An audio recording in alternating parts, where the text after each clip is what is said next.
Hey everybody, welcome to Beyond the Bell. I'm Andrew Zarin. Happy Tuesday morning, everybody. Rich is not here today. Rich is out on assignment. I don't know where.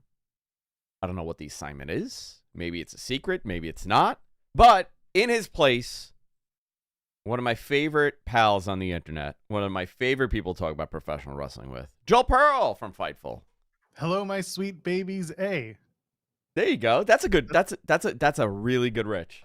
Thank you. I've been trying. I've been working on it. I know Rich and I, we took classes together. I was trying to get his moveset, his aura, and I'm working on it. I hope the chat got it. You're getting very good at it. It's almost. I mean, this is our Halloween show. Actually, the reality is this isn't Joel. It's Rich. Rich, now pull off your mask. There's one factory in China. I don't know why they just keep making your mask, your face as a mask. I have that face. I've been told, oh, I've seen you somewhere. And I'm like, no, you haven't. And I walk away. You know what? You do have that face. I get it. Yeah. It's how you just get into places. People just assume you're part of whatever's supposed to be going on. You're just there. And I'm like, yeah, that's right. A lot of professional wrestling to break down. I had a lot of catching up to do. I had it was a weird week. My father-in-law passed away last weekend. Somewhat expectedly, but it's still never easy. We had the funeral proceeding at the end of the week. It was just a very tumultuous week. And I Sunday, my wife went up. Actually, this is actually fun. My wife does this every year with my daughter and her best friend and her best friend's daughter. They go up to Connecticut to the town that Gilmore Girls took place in.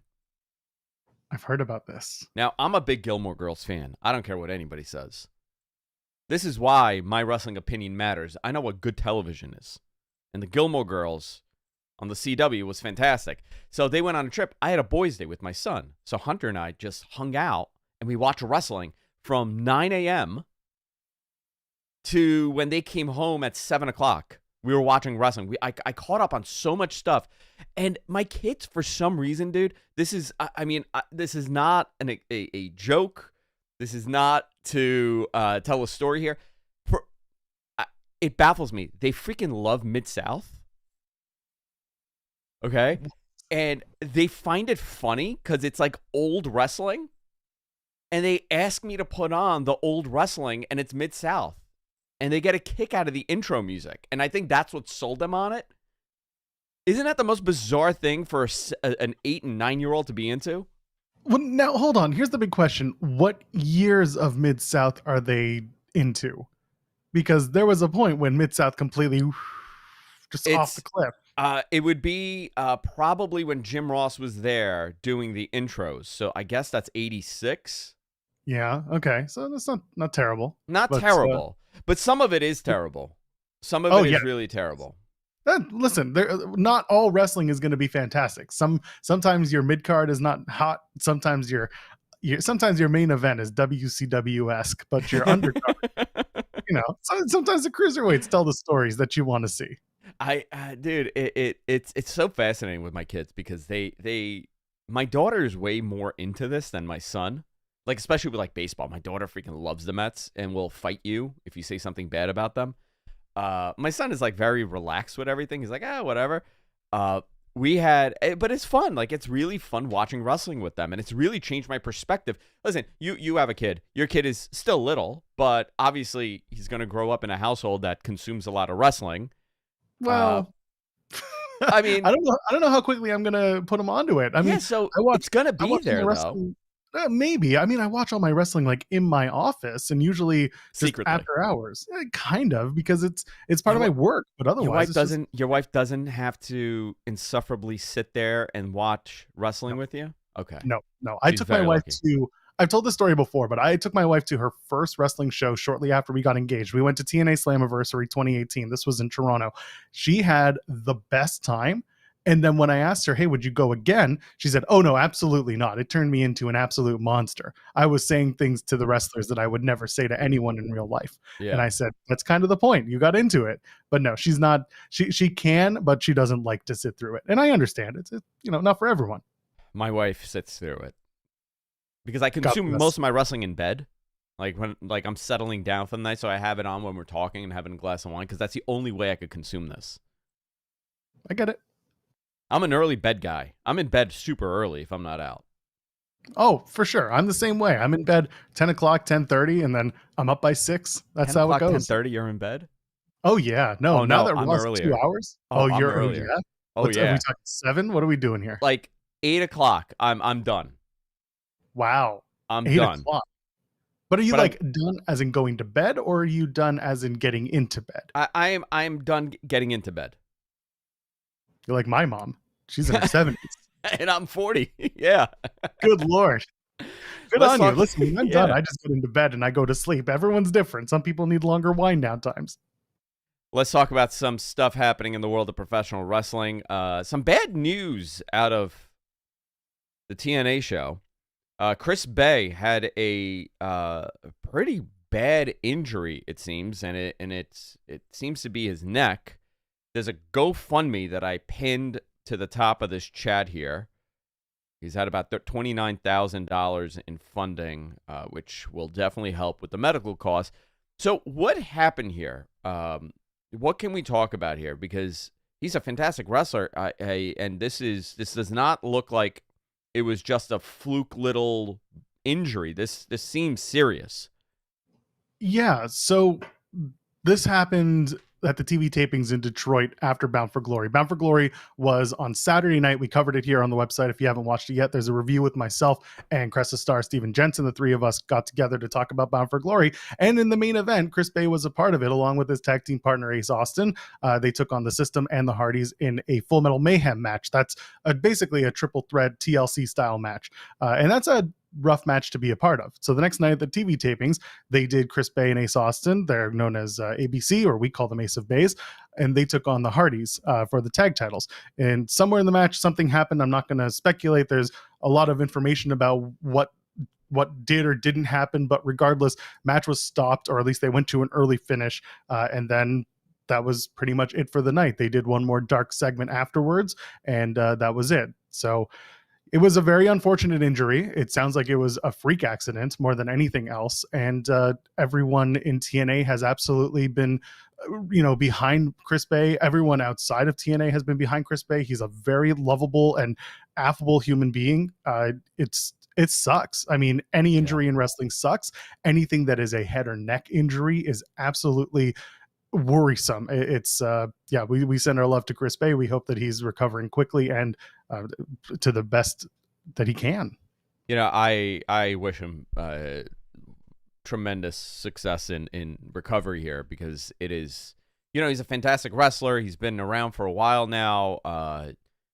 You never want to see things like this, and this was a topic I wanted to talk about before this was on my notes. I see so much criticism of talent and their abilities of, in the ring. And you see this regularly on social media, one bad spot and all of a sudden it's all the aggregators have picked it up. And now the comments about how horrible someone is or how irresponsible someone is starts playing. I never criticize the talent, especially for moments like this. You are putting your life at risk every single day when you go out there. And when I see talent getting criticized as far as like, well, he's not a good worker, this one's not good, look at this one, look at that one, I could immediately tell this person has never once been around wrestlers in an intimate way. They've never spoken to wrestlers in an intimate way about what their job is. I'll tell the story. I had 2 wrestlers over my house. This was at one of my parties over the summer. And there was somebody that was like, what? You guys don't hit each other. You guys don't do this. Like, yeah, okay. It's more acrobatics. That's what they said. This person said to him. And he goes, okay, do you want to see what it's like? And he goes, yeah. He goes, okay, he goes, what do you want me to do? I'll show you. And he threw a punch. Okay. And he threw a beautiful punch. And he's like, oh my God, like that's scary. That's what he said. He goes, do you want to chop? And he goes, yeah. And he chopped the shit out of him. And he goes, I did 50%. And that guy goes, I had no idea. And I think some people still think that. they still think that this is a very controlled environment. It's not. It's a very dangerous environment. These people are so good at their job that they've convinced people that they're sometimes not good. This is why training is important. This is why you don't go and tell everyone I'm going to be in WWE after 1 year of training. This is why you get out and you get your reps and things like this. This stuff is going to happen. Injuries do happen, especially in a simulated combat sport like this is. It's acrobatics, and also you're trusting each other with your bodies. How many times do we talk about that?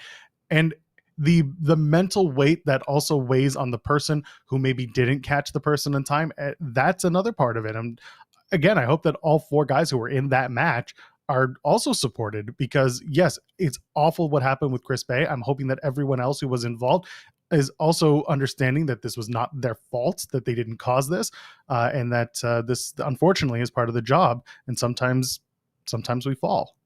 We also saw Vikingo get injured at the TNA shows. Yeah, this one was, so he had a match against Trent Seven, and basically he went for a tornillo, and a lot of his leg-based offense is what happened with Vikingo. He's up and moving, according to him, and he's going to see his specialist according to TNA in Mexico, so he seems to be okay, but we'll see how that plays out. But again, another guy who had a grueling match against Speedball Mike Bailey on the Saturday night, and then they turned around and he had another match at TV, which is this is very typical for TNA when it comes to their tapings. They do a live show, and then the next night they'll tape for a 2 week of TV. They're used to this grind. These wrestlers are very much used to having this style of wrestling, but it's the biggest show of the year, and it sucks when something like this hampers the next night of television. And it was a good show too. I mean, a lot of people were a little upset about the finish of that pay-per-view.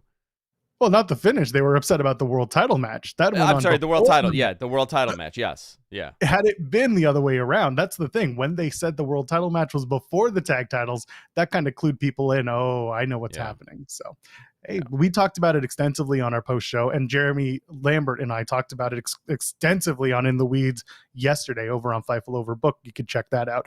The Hendry, Joe Hendry is a curious conundrum in TNA wrestling. I wonder why. You saw the popularity of him. He has, I mean, maybe it's telling. Maybe he is WWE bound. I don't think it's so much that. I've told so many people this, and this is the benefit of being the guy who covers TNA. When one of your wrestlers gets super hot, if you know what's going on in the product, you kind of see what's happening, and that is Mike Santana is up next, and they do not deviate from plans very often in TNA. They're giving something to Hendry, but they're kind of honey-dicking you at the same time. You have Nick Nemeth, who's the world champion, and they're about to turn him heel because he's aligned with JBL, and JBL, everywhere else he shows up, has been a heel, but in TNA, for some reason, he's helping the White Meat Babyface retain his world championship. They're going to turn Nick Nemeth, if you haven't figured that out. And from there, it's probably going to be Mike Santana, who has been this other White Meat Babyface on the other side, who's a little anti-hero. He's going to come up and get his, and he's going to win the world title. And that seems like the story they're trying to tell. Could they have included Joe Hendry with a short title run? Absolutely. But for some reason, they're sticking to this. Nemeth has to drop it to this guy because he proved it. And again, I sing the praises of Mike Santana all day long. I think he's amazing. I think he's come a very long way in testing himself, and he puts it out there all the time. He is next up in my books. But the Hendry stuff, man, people were looking for him to win. Yeah, I want TNA to run a show here. They have not run a show here in a long time. They did Impact 1000, and then they did Victory Road. Yeah, that was Albany. They didn't do New York City. I'm saying they've done upstate. That's about as close as they come. Yeah, but they used to run Melrose Ballroom, right, in Astoria. They were running that. They outgrew that venue. That's a 500 seat venue at most, and they're now pulling 3,000 for a pay-per-view. That's fantastic. So, I mean, it's great. I love seeing the growth. Listen, the Hammerstein. I'm sure they'd love to. I don't know if that's something they want to take on. I'm sure someone else wants to run that building too. We'll touch on that another week, not this week. Okay. Little teaser there. Let's talk about this WWE ID. This morning it came out. They're launching a new indie wrestling developmental program. This is from the statement. Under the program, WWE will provide prominent independent wrestling schools with the WWE ID official title designation, I should say, with the goal to provide new trainees and extending talent at these select institutions. So here are some of them. Booker T's Reality of Wrestling, Cody's Nightmare Factory, Seth Rollins' Black and Brave Academy, Elite Pro Wrestling in New Hampshire, Knox Pro Wrestling in Los Angeles. These are the first ones designated. WWE ID will identify top independent wrestling prospects with a WWE ID prospect. Okay. They're going to give them training, mentorship, and development. What do you think of this? Because there's a lot of what the hell happens to the indies now. So you know what's really funny? The last time you and I were on this show together, I'm pretty sure someone asked in the chat about this program, and I was the first to say this is their independent wrestler development program. This is them identifying, hence ID program, to bring in and acknowledge that certain wrestlers who are working the indies are just as valuable to WWE as a NIL talent, as a football star or a track athlete, whatever it is. We know about Booker T's affiliation, Seth Rollins and Cody as well. People should also know that Knox Pro in LA is actually Rikishi's school. He co-owns it with another member of the Anoa'i family. So that's why you got that one. And Elite Pro Wrestling, their head coach is Mark Hollow, who is a Kowalski trainee who broke into the business at the exact same time as one Paul Levesque. Oh, so interesting. I did not know that. That's why I was actually, when I saw that, I'm like, Concord, New Hampshire. Was not random. And also Hunter came up in New Hampshire. He came up outside of Boston. So for him, he was a Kowalski trainee, Mike Hollow. He's their head trainer, their head coach. And he and Paul did train with Kowalski together. They broke in together. There was already a connection. Kofi Kingston, I think, came out of that school. A bunch of WWE stars have come out of that school in Elite Pro. So it made sense. They didn't really have the names behind them. Knox, I'm surprised they didn't mention Rikishi, but I guess because Kishi isn't exactly on TV, they didn't need to. But the program itself, it's not this like they're going to drain the indies thing. This is you have a direct line to WWE. They've always had this. They've always had it. They had it with Roland Alexander, right, on the West Coast. They had it with UPW. They've had this relationship with other indie, training facilities for years, and I think they're just going back to this in a way. Also, they've done talent scouting for years. You know how many Evolve shows I've been to where there was a scout there that's no longer in that company? Yeah. That's how I found out Cedric Alexander had signed. Someone loose lips sinks ship. Somebody came up to me and goes, hey, he's signed, but don't tell anybody. And they're going to keep finding people. There's always a track to find wrestlers. This is just honestly, some of these schools are just going to be able to turn around and charge a little bit more because they are going to say we have a direct line. I mean, who else? Monster Factory is another one big on the East Coast. There's I think Bubba and Devon have an academy. They do. I'm sure it's going to extend beyond. I think this is a positive. Listen, you're an independent talent. You're making nothing. You don't make money. Everybody, I had this discussions with somebody, and they were like, well, they make money. I'm like, yeah, but like you're talking, and this is prior to the pandemic, right? This conversation. I'm like Matt Riddle, right? Matt Riddle in his indie peak, he was able to make tons of money. But most of the going rate is like, hey, I'll give you $25 to $50 and you're getting some matches in. That's what if that. And that's a good time. Most of the time you're working for free. Why not be able to extend some of this? Now you're under a different umbrella. You have the eyes of WWE on top of you.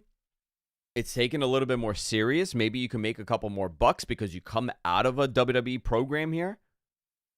Let's also keep in mind this isn't an ownership stake that WWE is taking in these schools. They're already connected to every person involved. 3 of them are already actively on WWE television in terms of who owns some of these schools. They're going to identify, they're going to find prospects. Those prospects can say yes or no. They can train at the PC if they're offered that opportunity. They can go and do scouting when the show comes to town. It's no different from when extras are found through the independent wrestling grapevine and they're brought in to either be on the show or not. Maybe you just get a leg up now because your coach can directly coordinate with WWE that so and so is ready to have an appearance. This isn't a doom and gloom thing. This isn't a WWE's buying up the indies thing. I think this is very much a we're identifying and we're going to put our seed into these schools specifically because we've already had connections and successes with wrestlers coming out of there. I think that's a positive. Nothing wrong here. The doom of the indies, you don't see that happening. Will the indies have to sign an exclusivity deal or a non-compete? A non-compete, I don't think so. An exclusivity, more likely. Because are they going to say go work AEW when they come to town? They're going to advise you don't do that because you're doing WWE. You've been prospected.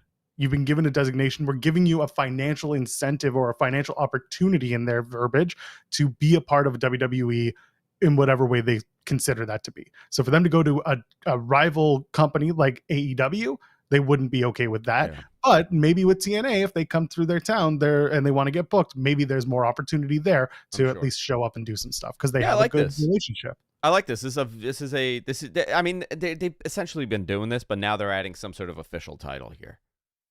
And again, they're only doing it right now with 6 schools. Yeah. Like, let's not pretend that Reality of Wrestling didn't already have WWE stars coming in and out, and NXT as well, like currently appearing on Reality of Wrestling. The Nightmare Factory does the same thing. A lot of their talent come and go from WWE programming and AEW. I don't think, and I think that QT and Cody are going to work out something anyway, because that's an AEW thing. Seth Rollins, Black and Brave, same thing. There's already connection there. I've seen wrestlers from both from that school go to both AEW and WWE events, programming, whatever. And then the other two are these are just places they're training. Only one of them puts on a televised show. The other ones maybe do a quarterly like spot show. Yeah, Knocks the door. We'll see what happens. Listen, they've done this for. Listen, Evolve was a WWE territory. Yeah, at the end. They were for a while. They were feeding talent. I mean, look at how much talent came out of that company. Who were their champions? Who was wrestling all the time for them? I mean, most of those guys ended up in WWE. That was an avenue. That was a path for them. Why not have more of that? I think that's a positive for the talent. Yep. And again, just because you've been identified as someone worth investing in, that doesn't mean you have to say yes. Are you incentivized to say yes? Absolutely. Is that money in your pocket? Absolutely. What you do with it, that's your opportunity. We're going to do questions in a little bit, so get your questions ready to ask Joel and myself. Anything you want. It's an AMA. Motor City Machine Gun won the WWE Tag Titles on Friday. This is the 3rd match with the company. Surprise move, huh? Yeah, the best Bound for Glory pre-show I've ever watched. What do you think of them in WWE? What do you think of the presentation and how they've been doing? I mean, it's 3 matches in, and there was a ton of criticism regarding, how they showed up on screen the first time. It's fine. For people who are online all the time watching wrestling, I understand maybe you think they should be given a bigger presentation. However, they're a fantastic tag team. Corey Graves, who is the voice of independent wrestling fans on WWE programming, put them over, explained that they're your favorite tag team's favorite tag team, that they are kings of the indies, and so on and so forth. They did a good job of at least setting up the expectation that these guys can be very good in WWE. And then Shelley and Sabin are, guess what? Really good wrestlers. So they're going to go and have good matches. So I was pleasantly surprised they did it this quickly. I hope that this means the tag division is going to get a little bit more, and hopefully the Bloodline can move away from going after things like the tag titles. So it's win-win. Yeah. I think this is, they're actually, listen, I don't know the creative plans here, but it seems like they corrected this Bloodline feud. I was very concerned it was going to be a hodgepodge of random people and Roman Reigns versus the new Bloodline. But they seem to have kind of gathered everybody together again. Listen, slow burn, great. I'm into it again. I like seeing these guys together. I think the Bloodline Civil War is a story to be told. Generally in wrestling, we don't get invasions that work. We don't get civil wars that work. Look what happened to the Bullet Club. They tried a civil war how many times? And it failed. This may be one of the first successful civil wars within factions in wrestling. We're good there. I mean, I don't want to jinx it, knock on wood. I don't want to speak too soon, but I mean, look at the NWO, right? NWO had a civil war. It was terrible. DX had it. It was terrible. You're also dealing with your examples are the lower level members feuding with the higher level members. Yes. Yeah. You can argue that with the Bloodline, but also when you have someone like Jacob Fatu who's broken through, and the Tongans who are, popular in their own way. Like the story's same but different, and that's where I think the delineation happens. Do you want to what were your big highlights from Raw last night? It was a show that happened. It was. Listen, I got I lost it on a chat I guess a chatter, someone in a chat room on one of my other shows last week, where they got very upset at my criticism of the 2-hour shows, and they said, "Well, you guys begged for a 2-hour show, now you got it, and now you're just bitching and complaining that it's not good." And listen, the 2 hours have not been great. It has not been this turnaround for the show, where a lot of people thought like, oh, bringing it back to 2 hours, it's going to change it. They have a tremendous roster on Monday Night Raw, and I think that's where some of this disconnect is. But I thought it was fine. They did the Bloodline stuff to begin the show. That's where they were supposed to do it. I thought that was fine. You still have Judgment Day feuding. That was fine. Dominic beat Damian Priest. They're setting things up for this Saudi show, which is on Saturday at 1 p.m. Here's the card. Let's run down this. Men's Crown Jewel Championship. Cody versus Gunther. Cody could lose this. He could. Easily. He should. Well, Gunther could also lose it by getting speared by Goldberg. Oh man, yeah, I forgot there's the Goldberg element. Well, we'll see. If someone snaps a photo of Goldberg and Riyadh, then we know what's happening. WWE Women's Crown Jewel Championship, Nia Jax versus Liv Morgan. I think Liv needs to win this. I think it's okay for Liv to win this because the big build is Liv right now. That's the focus.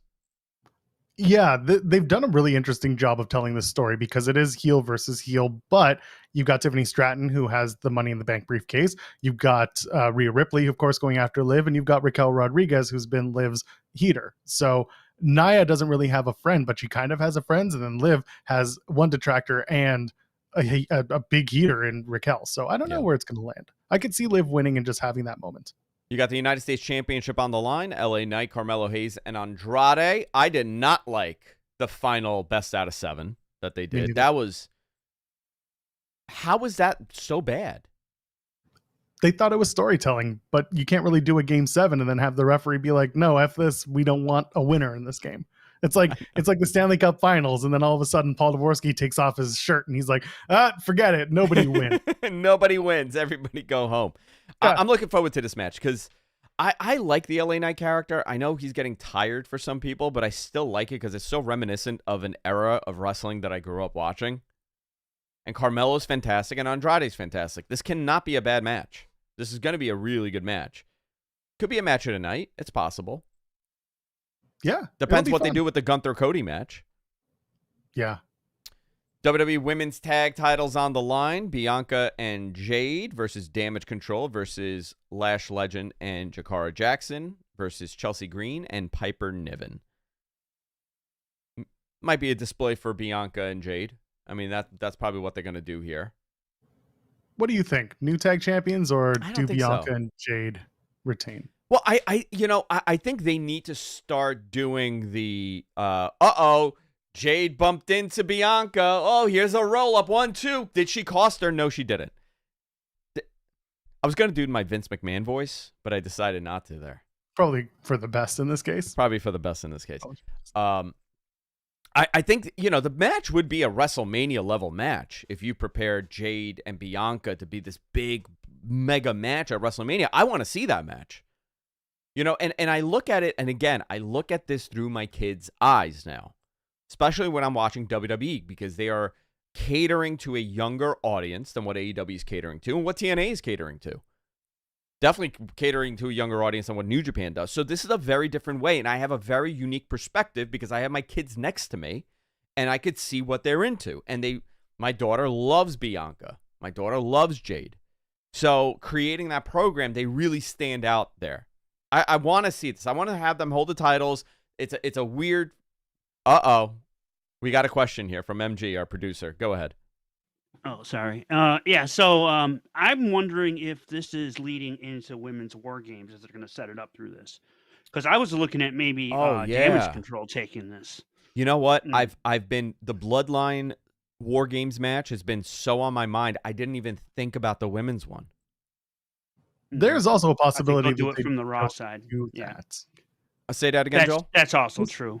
There's also a possibility that they just don't do a women's War Games match. Because that is also a possibility, yeah. I know that there are going to be some fans who are like, oh, that's, you know, if you're going to do a men's one, you got to do a women's one. Otherwise, it looks a certain way. But if the story doesn't fit doing it, why horseshoe it? We gave WWE shit for years about them doing, you know, Hell in a Cell in October because it was the pay-per-view. We don't need to shoehorn War Games in for men and women if there's no story there. If you can make one, sure, I guess. If you make the women's tag championships part of it, that's another thing you can do. I think Chelsea and Piper are coming out with those tag titles. Do you? You know what? Really I would not be upset by that. They love having Chelsea come down to NXT. Piper can easily do the same. Yeah, it would just work. And also, what a way to reward Chelsea for the work that she's done. Those tag titles, I get it. They're viewed a certain way, but those two would have the most fun holding those tag belts.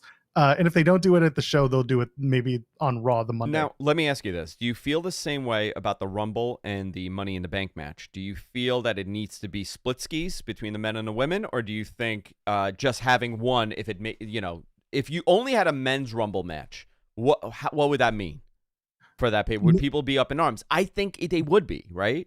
Yeah, I do too. And the thing is, the Rumble has been around for so long that you have to include both the women's and the men's. And also it's a showcase of the depth or lack thereof of your roster. So for me, the Rumble needs to exist as it is for both the men and the women. And because it has a stake involved in it where the winner gets to go on and have a match at WrestleMania against their champion. That makes sense. Yeah. Money in the Bank, same idea. Don't always love the execution afterwards, but there's a reason that those matches exist. So to do it men's and women's, that's fine. When you do War Games and nothing's on the line, now you're just shoehorning in another match with a cage. I think I honestly think that the women's Rumble match, and I remember when they first announced this match years ago, right? A lot of people did not. They're like, I don't know if I want this, and I said, why? Right? Well, I don't know how good, and it's generally good. I mean, the women's Rumble matches are they're surprises. They follow the same blueprint. I'm trying to remember what was a disappointing one, and I really can't remember one terrible one. I'm sure some people, there was a disappointing one, but there hasn't been a terrible women's Rumble. Terrible, no. Disappointing, yes. Yeah, a couple of years ago. Well, which one was it? Maybe it was 21 or 22. Maybe it's 22. Might have been. Was that Charlotte? Oh, I can't remember anymore. I got to go back and look. I know. I used to remember all this, but my brain has started going backwards. That was the year the Ronda won. That was Ronda's second victory in 22. You know what? No, you can't say that was good. She came in and she just did. That was the infamous "I'm gonna go on my bus, smack on my baby, and I don't give a shit about." Yeah. She wore the shirt. Yeah, she wore the shirt. Yeah. That was the I don't care, but I'm back moment. And that was not good. That was disappointing. Not terrible. That was disappointing. Yeah. I can name you many terrible men's Rumbles. I can name you even more disappointing. I mean, the last couple of years, it's been fine. You know, it's been totally fine. All right, I just wanted your opinion on that. Kevin Owens, Randy Orton. This should be a banger. Bronson Reed, Seth Rollins. I'm shocked they're doing it here. There's a possibility that they run it or start to run it, and then it turns into a match on Raw that Monday instead. Because remember, Raw's also happening in Saudi. Yeah. They're doing a show in Riyadh. So they might push it to Monday and have some sort of storyline where they beat each other up so bad that it's a no contest right at the start. And then Adam Pearce is like, they'll be good to go Monday. You know, in my mind, I'm like, they still have time for this. Like, I wanted this to extend a little bit because Bronson Reed and Seth didn't really have... I just got a message from somebody. Let's see. So Dr. Zoharian is the steroid pusher for WWF, an Armenian. Somebody just watched the documentary. That's amazing. I just got this message. Somebody in my circle just saw the Vince McMahon documentary. That's what it tells me at 11 o'clock in the morning. I wanted them to extend this because I want Bronson Reed to be on display here, but I think they've done an okay job at telling you that he's a monster and he's a major contender here. And then I realized in saying this, it's November already. We are 2 months away to Royal Rumble. 2.5 months. Now it's like you got to speed things up, right? You got to figure out where you're headed. We're 3 months away from the Rumble, by the way. Oh, Jesus Christ. The Rumble is February this year. Oh, my God. Oh, yeah, it is February. You're right. Okay, you know what? Forget it. You know what? They have plenty of time for the story. Plenty of time for the story. Thank you. I go back to my original point that they're rushing this and they got to extend this, okay? My original point was correct. See, you never correct yourself. Even if you're wrong, you just double down. Just push through. Just tweet push through. You'll eventually be right. It's like TV 14 for me. Just get into the community notes. Get into arguments with the community notes. Go ahead. I'm sure nothing bad will come from that. Roman Reigns and the Usos, Jimmy and Jay, the original Bloodline versus 3 members of the Bloodline: Jacob Fatu, Solo Sikoa, Tama Tonga, and Tangaloa. That is more than 3. They haven't established which 3. They put them on the graphic as all 4, like they did at Money in the Bank in July. Maybe they bring somebody else in here to back the original Bloodline. Maybe Sammy, but not. Sammy's not here. He's not in Saudi Arabia. Not as of right now. Not as of right now. Listen. The OG Bloodline might need a friend, and maybe the Saudis like their Sami Zayn. Yeah, interesting. AEW Fright Night tomorrow. Chris Statlander, Camille. Shelton Benjamin, Swerve Strickland. Adam Cole versus Buddy Matthews. This is Adam Cole's first match back from his terrible ankle injury. Let's see how he's going to do. I hope nothing but the best for that guy. AEW Tag Team Championship. If Private Party loses, they will split against the Young Bucks. Orange Cassidy to appear, Hangman to speak, and I'm sure a lot more. I mean, this is obviously leading to Shelton Benjamin. First of all, Shelton Benjamin is gigantic, okay? So he went from a athletic wrestling wrestler that was somewhat that could do a hybrid high flying, right? That's like a good assessment of Shelton's abilities. Yeah.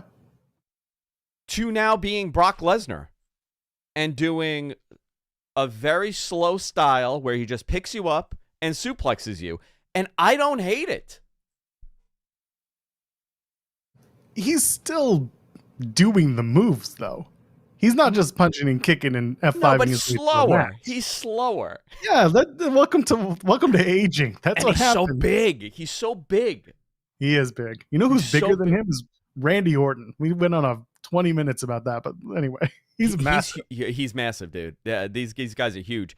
And this is obviously leading into Bobby Lashley showing up. Does he show up? Huge. Also, he's not even human. He's from the planet of the rocks. Like this man is just chiseled. Planet Mana? What? Planet Terramana? Planet Terramana, yeah. Well, that's what. No. Terramana is a moon of the planet of the rocks. Okay. Gotcha. That's in my universe. Terramana is the moon for the planet of rocks. The Rock is on the planet of the rocks. You know who else was from that planet? Ivan Putski. He was from the planet of the rocks, not Poland. That's a lie. That makes sense to me. I could see that. Big man. Gigantic guys. AEW Full Gear. Here's some of the matches lined up. And the match that I want to see, and my dog wants to see because he just opened my door. Big Justice will be in the corner of his father. The Costco guy AJ and QT Marshall. This is a match for 0 hour. You know what, dude? I don't have hate for those Costco guys. No hate at all. They seem so wholesome. I hope that man does not have bodies in the basement. That would really break my heart. I hope he's not some lunatic. This guy, nice wholesome family. He wrestled when he was younger. And all of a sudden, life throws you major curveballs. They become influencers on TikTok. And now he's wrestling on AEW. Good for him. You know what the best part about this build is? It's not taking up any TV time because these guys are online. They are TikTok guys. They are their social media guys. QT, he's not in the TV. He's not on the show very often. This is a completely innocuous match, and it's perfect to do it on 0 hour where it's for free online. And he's showing up. You've got the Costco guy showing up on Fallon and putting over AEW. Like, I give kudos to AEW for absolutely showing not only restraint, but also knowing exactly how they need to market this match. It's done very well. It's going to be completely harmless. People are going to have fun. I'm all for it. I think this was one of the more, this is up my alley. Like, as like a marketer, I look at this and I say, wow, this is great, right? You're getting free publicity. You're catering to a different demo. Does it do anything? Who knows? But it doesn't harm anything, and it gets your name out there with a different audience, and you're doing something unique, which I like to see. This is a good marketing move. You got MJF versus Adam Cole or Roderick Strong. Curious to see how this goes. Do they go to MJF and Adam Cole already? I think you can get away with Roddy Strong, and I think you'll already get Adam Cole versus Roddy Strong in the third match. I think this is all setting up. Cole and Roderick Strong get their 2 wins each, and then MJF says, LOL, surprise, you get to face each other to see who faces me. Big surprise, haha, and that's the MJF way. You're also getting Jay White and Hangman Page again, which they had a fantastic match the last time around. Let's do questions. Get your questions ready. Submit them in the chat room. We will do our best to answer them the best that you can. This is an AMA. Ask us anything, wrestling or non-wrestling. Let's make this fun. All right. Okay, let's go. Sending love to Chris and ELP. Hope both recover and get well soon. They are both wonderful people. Also, I'm pumped for Dynamite. Bring on Lashley. Do we get Lashley on Wednesday? I think I would hold off until Full Gear. By the way, we should add that ELP pulled out from New Japan from the World Tag League because I think he had mentioned on socials that he found what he called like a small bit of cancer or a small tumor that needs to be removed. So ELP is out. A small cancerous tumor. I think that's what the word was. So send our best to ELP because he's phenomenal and another Canadian talent that I personally am a big fan of. Yeah. So much good wrestlers out there. So many good wrestlers. So many. Yeah. And they're all Canadian, damn it. Yeah. Andrew, do you think AEW needs a dedicated headquarters? Should it be separate from the Jags? Where would be a good location? Had a nice Australian Chardonnay tonight. You know what? I love a good Australian Chardonnay because it's not oaky. I don't like an oaky Chard. I don't like an oaky Riesling. I don't like a sweet Riesling. I like a dry Riesling. My white wines, the basic. Let's go with the basics. Sauvignon Blanc. That's my new one. Nice, crisp, and fruity. You're not a red drinker, are you? Oh, I'm a big red drinker. That's my go-to. Okay. Just not in the summer. Just not in the summer. I don't drink red wine in the summer, except when we're doing wine club on Sundays. Of course. Where we just of course, wine club. But generally I don't. And the Spaniards like to put like a cube of ice in their red wine in the summer. I don't know. I don't do the cube of ice. Well, that's just Sangria Light. It's Sangria Light. I'm not doing that. Also, did you ever make wine club shirts in the style of Bullet Club? Did you ever do this? You know what? That's such a great idea. I'm sure someone has done it, and I'm sure I could buy it and give it to everybody at my my wine club. Yeah, like 6-7 years ago, it would have gone gangbusters. Now it's what? It would have done so much business. Oh yeah. Now I should have thought of that. Let's see. Do they need a dedicated headquarters? Well, majority of their employees are. It's called Daly's Place. It's Daly's Place, but majority of their employees are remote. Everybody's remote in that company. Yeah, so they're happy enough to go and meet up on TV. So what did you say, MG? I'm sorry. The production comes out of Nashville, and you guys can't hear him. He's not on mic, but no, I think it's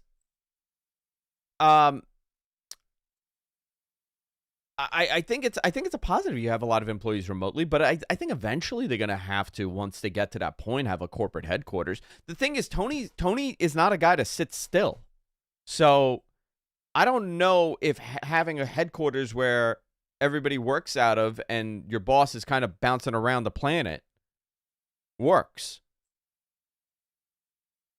They're happy being remote and then just meeting up at TV every week. If they're involved with TV, otherwise they just get flown in. Like, I have a couple of friends who work for the company. They work remotely and then they come in for pay-per-views to do their work, to do their in-person work. Everything else is supported online because that is the world we live in now. Personally, I'm happier doing stuff remotely, and coming in like a hybrid model works for me. I don't think everyone enjoys going and working in an office 5 days a week. Yeah. AEW should run Snapdragon Stadium in California. The name is perfect. Also, AEW or the other place needs to run Soldier Field or Bank of America. I think it really comes down to what can AEW do in these stadiums. I don't know. Field's old. Soldier Field is old. He needs a lot of work before WWE wants, or anyone would want to go back there. Keep in mind, when WWE went to, when they went to Florida for Mania 28, when they basically had to redo an entire, like, they had to make it a beautiful stadium because the stadium was so run down. They put up the palm trees, they put up all this stuff. I forget which Mania it was, but they had to redo it to make it worthwhile. I don't know if that's going to be something they want to do for Soldier Field, especially because when would you do it? Maybe SummerSlam. Can't do it for Mania because that's Chicago in the wintertime. You got to figure out when you could do it, and that's basically once. Yeah. I don't know. I don't know what they could sustain in a building like that. The tickets have been rough. They're not moving a lot of them. What else do we have? So what's this about AEW running the Hammerstein? That's a good question. Would love to hear more sometime. I'd love to hear more sometime. You will hear more sometime. I don't know. Well then. I know. How about GCW coming to Hammerstein, huh? I know nothing about this, by the way. GCW, yeah, they are going to the Hammerstein. And which I walk by every single day. I walk by the Manhattan Center every single morning. Are you going to be there? Are they going to put you in a match, go through a table? What are you doing here? I'm not, listen, you like GCW, that's great. It's not my thing. I like a very different style. No knock at GCW. I think they do some great stuff. I think Matt Cardona's done great work. I think a lot of the talent there does great work. It's not my promotion, So you'll be watching TNA Genesis that same night. I'll be watching TNA Genesis. No, I'll probably watch it at home. I want to watch it. I want to support it. They're at the Hammerstein. That's a big deal. Bully Ray said that AEW should run the Hammerstein. I think Bully Ray is 100% correct. They should. Yeah, Sean's been harping on the run smaller, cool venues all for the last year. The problem is there's a couple issues here. One, you don't have too many of those venues left. You don't have those smaller, cooler venues left. Also, when you run those venues, it tends to feel smaller unless it's something very special like the Hammerstein. I did not like how the Hammerstein was painted when GCW ran it. It lost some of its, classical appeal. There's a couple beautiful theaters in Nashville you could run. St. Louis you could run. I think a lot of it also comes down to the logistics. The Hammerstein Ballroom is a pain in the ass to bring equipment in. We've heard this story 1,000 times. It is logistically not easy. It's an older building. It has freight elevators. It's not a modern arena that you could just pull up and do it. Do you know where the loading is? Right on the street. That's how you load that building. You don't have this special access like the Garden that you pull up all your production equipment. You got to literally park outside. It's not a easy setup. Just do your best. Just do your best. Just raise up the bar. Listen, I think it would be great for like a Collision, for example, right? For sure. Like you could run a Collision and it's a cool venue. Anyway, I'm not just saying Hammerstein. I'm saying anywhere, right? You could pick a really cool venue, smaller venue, intimate venue. You run Collision on there. It would help with the appeal of the show rather than running a major building that's, you got like 1,300 people in there. Now you're running a small 2,000 person building that you could probably sell it because it's a unique experience. Sell the experience of the building also. It just logistically gets very difficult because those buildings are getting smaller and smaller to find. They don't exist. And on top of that, look at what AEW did with the last residency in Arlington. Very cool, well. Right? It did well. It did really well. They had over 1,000 people each show. Yep. And it looked cool. And people kept coming back. But also remember, that's a modern building. Yeah, well, listen, go to more esports gaming style venues and you'll be fine. I made a joke about doing Ring of Honor Final Battle at the Full Sail Fortress, which is their esports arena. You could do it. It's a 500 seat venue. They're building a 25,000 seat stadium for the New York Football Club that is adjacent of Citi Field and Arthur Ashe Stadium. When that thing is set, I got to tell you, that would be an excellent venue for them to run. 25,000 people, you could set it up. It's going to be different feel. Again, these modern buildings are very easy, and you can make it look good. You could dress it look good. Most of these older buildings are abysmal. Yep. What else do we have here? Ask Beyond the Bell. This is from Brian Knight. The IWC is freaking out over the WWE ID program, claiming WWE is going to kill the indies. I think they're misunderstanding what the program is actually. Thoughts? Yeah, I think they are misunderstanding it. The indies have died 1 billion times, and they've come back 1 billion times. I've lived through most of it in my 40 years. I've seen it go from having tremendous talent to getting, the Jimmy Snukas and the Bushwhackers and the Sergeant Slaughters, and that's all you had access to because really independent wrestling was not, and then like a couple local guys. But this conversation happened when NXT started. This conversation happened when AEW started. When it's a common thing. When Evolve went away, when WWE went in business with Progress, we saw these Okay, great example, right? WWE UK, NXT UK. Did that kill the indies in the United Kingdom and in Europe? It didn't. No, they found other ways to do that to themselves. They found other ways to do. Yeah, something else happened that really killed that territory, but it wasn't WWE, and right now it's still happening. It's still going. They're still in business. So I don't think it's killing the indies, but what's better, to give the talent a healthier process and a smarter process to becoming a full-fledged professional wrestler on television? Or is it better for them to make $20 or wrestle for free for years on end until somebody spots them? There is a talent that is signed currently, okay? He was an indie guy, and I know that this person worked for free for a good 2 years. Every weekend. Wrestled 3 times a weekend. Back to back to back. Drove hundreds of miles. Back to back to back. And made no money. And now he's signed and making good money. Is that, listen, you got to pay your dues. I understand that mentality, but you know what? You want to craft your work. You want to craft your skill. You want to make some money from it too. This is going to allow them to get picked off a little quicker if they're top tier talent. It's going to give them recognition. Recognition. There you go. I'm sorry, my brain stopped. I got you. I see it as a positive for the talent. Now, are a couple indie promotions probably going to go away? I don't know. Are a couple guys not going to be on certain shows? I'm sure. But it's about the talent more than the promotion. I'm talent first, always. Promotion second and third. It doesn't matter. Health and talent and money and then the promotion you think about. Leave it at WWE. Make everybody a corporate, big corporate rah-rah guy. I gave my thoughts earlier in the show. You can rewind, go back to the first, 10 minutes. And I'm going to give my thoughts again on In the Weeds, but essentially read into the program, read into who is behind the schools that they've identified. They're all already linked up to WWE, and none of them are really running frequent shows with the exception of 2 schools.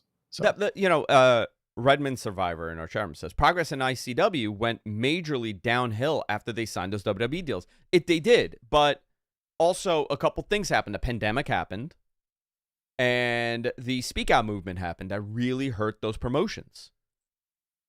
A lot of those guys were not good guys. Exactly. So, I think they'll be fine. I think the indies will always have a place. What else do we have? Bully Ray in NXT. Why? Because they're running the ECW arena. What a rib. What a show. Now, is he going to come out as Bully or is he going to come out as Bubba?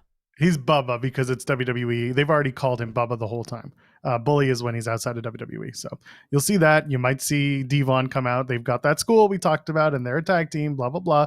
I'm more curious about whether or not RVD gets the spot against Javon Evans because they did a Javon. Why do I call him that? Javon Evans.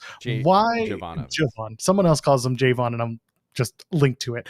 Javon Evans. RVD Javon Evans is teased. They did it at the show. They teased it with a picture of RVD in Javon's locker. You tell me no Sandman? We're not getting the Sandman? I've been led to believe maybe, but I don't know for sure. Can't you just see, Sandman is having a beer and Cora Jade is walking by or somebody else, Oh, no. Stop it. Go watch One Night Stand 05. Go watch that intro or any intro for that matter. One Night Stand 05 was fantastic. It was, but I'm saying great too. The illusion that you're making is the one that I'm also trying to tell people to go see. You'll see. He comes out and he does the whole thing. I mean, why not? Tommy Dreamer? Do we get Dreamer? Dreamer's an interesting one because he's connected to TNA as well. And it would make sense for him to show up, but it also wouldn't because he just doesn't have... I don't know. Who's the heart of NXT? Who can he say you're the heart of NXT to? Because that's all it is. Who's the heart of NXT? That's a good question. Who is? I don't know. Are they going to say it's Tony D'Angelo? That's what I was thinking. Yeah, I was thinking Tony D'Angelo. Yeah, he's been there forever. Tommy Dreamer is going to be Tommy D'Angelo for a night? No, I think Tommy D'Angelo was a wrestler. Bring the FBI. You could do a backstage with the FBI. Bring all of them. You could. Who's left? Nunzio's still working. Nunzio, Tony Mamaluke. Yeah, Tony Mamaluke. Who else is still around there? Who else is still around from there? Tracy Smothers? No, he's no, gone. no, not Tracy Smothers. Who's a black dude in there? God, why is the name slipping? I don't know. Okay, hold on. Let's get these names. I had to go on the internet for a second. Yeah. All right. What's Chuck Palumbo up to? Johnny the Bull. Johnny the Bull. Yeah, Big Vito. Big Vito. Is he still alive, Big Vito? I hope he is. Big Vito? JT Smith. There you go. JT Smith. Bring JT Smith in. Yeah. Johnny the Bull. He was Sicilian, guys. There's nothing weird. He was Sicilian. That's right. Sally. I mean, do it. You could do it. What a great... Yeah, I think that's fantastic. I think you could do that. Dawn Marie is going to be on it. Oh, yeah, perfect. Maybe Lance could show up. Lance is a producer for TNA. He could absolutely show up. And that guy he looks like $1 million still. He does. Saw him at Slammiversary. Looked great. Happy dude. Yeah. I mean, he doesn't smile, but he's happy inside. I have to tell you, you know what's fantastic? That man cuts a promo on me every single Sunday. Good. He sends me notes constantly, and I appreciate everything he ever tells me. The education I've gotten from Lance Storm. I've gone to the Storm Academy. I get it over text message, and I'm never physical in the ring, but I do get the education of Lance Storm, and I think that's something that I absolutely love. Can Raven show up? He's just released a documentary, if I'm not mistaken. Could he? Sure. Does he want to? I don't know. Sabu. I want to see Sabu there. But I don't think they're bringing in Sabu. No, you don't think so? I think he's the safest bet. Why wouldn't you? He behaves on social media, right? Sabu was just in Toronto working Greektown Wrestling. He was the special guest enforcer for the main event. It was Channing Decker and Effie for the championship there. Oh, what a match for him to be the special enforcer for. He's just running. He's wearing shorts and he's just. It's surreal. Go watch it. It's on Triller, so go find it. What else? Let's see. What else do we have? I can't believe, first of all, we're still talking about ECW, right? I mean, they want you to keep talking about it. It was a Northeastern small territory that we are still talking about 20 some odd years later, 23 years later after its demise. They're still doing a tribute show to ECW. I've never seen anything like this. There's never been any territory that's gotten this kind of treatment before. Revisionist history is going to tell you that this promotion was so important. I mean, it was actually. It was important. And you could only watch it at 1 a.m. on MSG here in New York. Exactly. On Saturdays. Nobody was talking about their ratings and their demos. Let me just tell you that. Nobody discussed that. Beyond though, your top 3 ECW wrestlers of all time. Mine are RVD, Sabu, and Mike Awesome. Sabu, RVD, 100% for me. And I would probably say Taz? Yeah, Taz is up there for sure. Rhino, Terry Funk, Shane Douglas. Shane Douglas was a very important member at the time when they were really starting as ECW as Extreme Championship Wrestling. So yeah, he waved that flag for a long time. Just Incredible was another era, right? It depends what era of ECW you came into, because there's a lot of arguments for the, the early pre ECW boom, right? The pre 97. You had a lot of talent there. But my top 3 favorite has to be RVD, Sabu, and Taz. I got suspended from middle school because I wore an RVD 420 t-shirt on the back. It says, "I just smoked your ass." You should probably wear a shirt on top of that shirt. Yeah. Yeah. What else do we have? Why isn't AEW making Anna Jay a bigger deal than she is now? She's super gorgeous and improved in the ring tremendously. Anna Jay can be a centerpiece for the women's. I think they're doing that. I think they're working it. Sometimes you gotta slow and. She's in a title program right now. Slow and steady sometimes does win the race. She's 26. She's only been wrestling since 2018, I think. She's still new to this business. She's learning. She's growing. She's doing great things. Working with Dark Order was a huge thing for her because it gave her an opportunity to form a character. She got to work with the late, great Brody Lee, and she speaks very highly of that. And then she went to Japan, and they gave her a great opportunity to do stuff there, and she did very well. No, she's young. She has an opportunity to keep doing this. But yeah, if they want to put the cart in front of her, or they want to give her whatever the big push, then she'll do it. But she's got to be willing to want to do this. And we saw them do it with Julia. You know, we saw them do we saw them do it with Julia, and Julia had a great. I mean, she got hurt, but I have to tell you, they gave her a tremendous entrance, and they gave her a big time presentation. AEW is capable of doing this when they're ready to do it. I think we're getting there with Anna. And I'd like to see them do more with her. She's really, and she gets a lot of crap online, so does everybody else. But you can see the work that she's put in. It's fantastic. It's great. Next question, MG. What was Papa Zarin's reaction to Andrew getting suspended over a shirt? What happened? They suspended you for a fucking t-shirt? Let me see. Why would you wear this? 4:20 in the afternoon? They suspended you for that? That was literally his reaction. Why? Smoke ass. Smoke ass? And he just repeated that over and over again. And I'm not even kidding you. He would just look at me and just say smoke ass for weeks. When was the last time you smoke ass?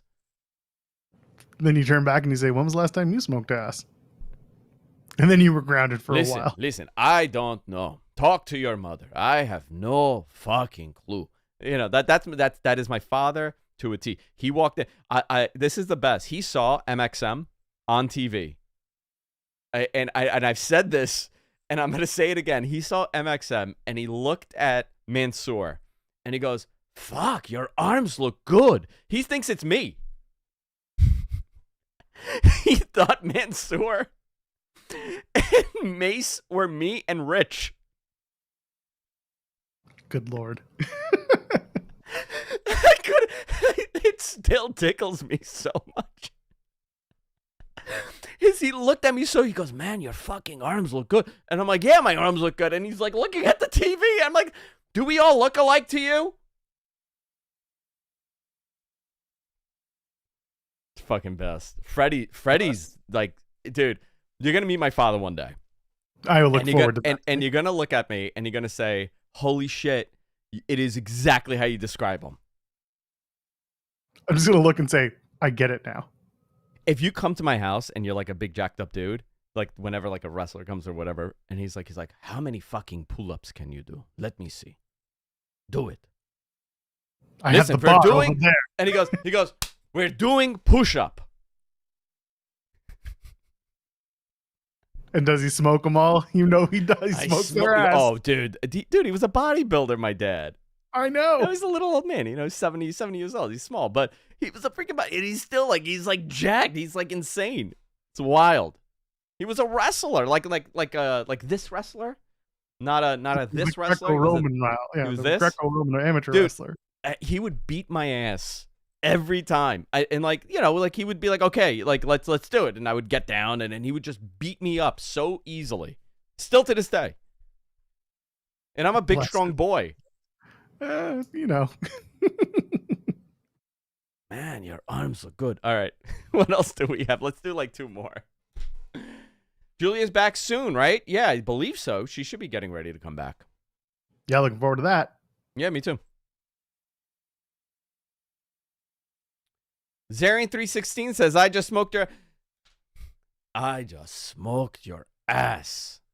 Listen. When I had my 1979 Camaro SS, I put Corvette engine in it. You hit the gas, that shit go down the street. That's what my father would say. Opposed to any other car. What happens to any other car? You hit the gas, that shit goes down the street. But it doesn't go fast. But this one goes much better. Not just fast, much better. Much better. I'm gonna bring Freddie on the show one day. Please Freddie needs to show up.